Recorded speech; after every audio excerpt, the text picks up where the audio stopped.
Hi, welcome to my home studio.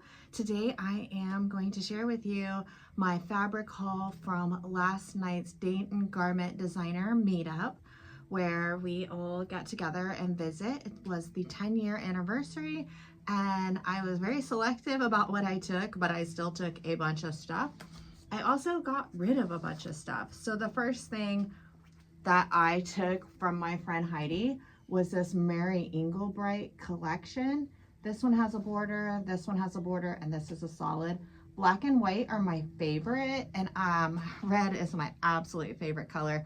And I've been a huge fan of her since I worked at Hancock Fabric in 2001 to 2010. So I grabbed this up. In fact, at one time when we first moved into this house 20 years ago, I painted it red, black, and baby blue and had Mary Engelbreit curtains. So I thought I could play with these smaller stripe border pieces.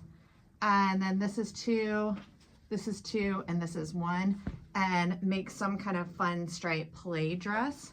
So I need to keep this out and not forget about it after I'm done with my pants journey. This was from the girls at the Dayton Sewing Collaborative. I do believe it's just a poly, but it is very drapey and soft. So I thought these two together would make a good peppermint pinstripe skirt would be fun, or dress. I'm not sure, but I took it. And then these were just kind of last, like, hurrah, like I'm not taking anything else, and then I went and took some more. So this is actually like a little fuzzy and soft, but these blues and greens are my colors, and it's also very drapey. I have no idea what it is.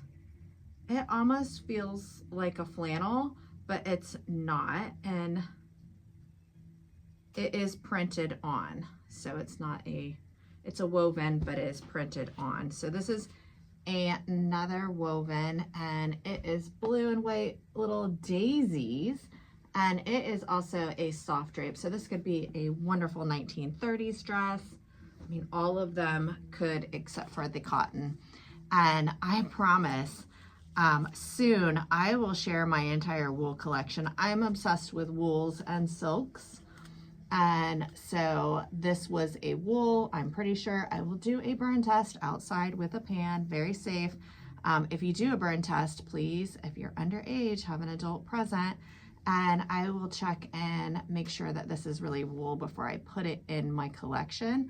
Sometimes I'll take a small swatch and wash it with no soap, just vinegar on cold, and see what happens. And if it doesn't shrink at all, I know it's not wool as well, but that will actually just give it a pre-shrink without fuzzing it up. The soap is usually what felts it. So, and then I was very selective about the patterns I took, so I think I did a good job. I took this tank to make some gym clothes. I got a bunch of knits, and it looks like this is a 90s or early 2000 new look pattern. I love it that somebody wrote too big and put an arrow right here. Since this is a more modern pattern, I would not be a size 12. I would be a size 8 according to this. Now, when I first started wearing adult clothes, there wasn't a size 8. So vanity sizing. And then we have these probably 90s kind of almost jam pants. I bet they're 92 or 93.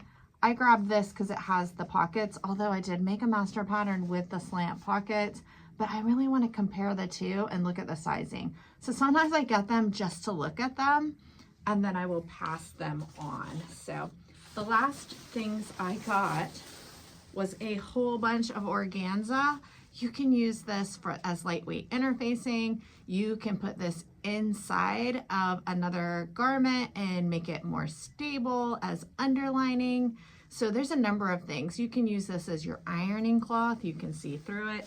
There's a lot of things you can use this for. So when I saw that up for grabs, I grabbed it. I was on the fence about all of these elastics.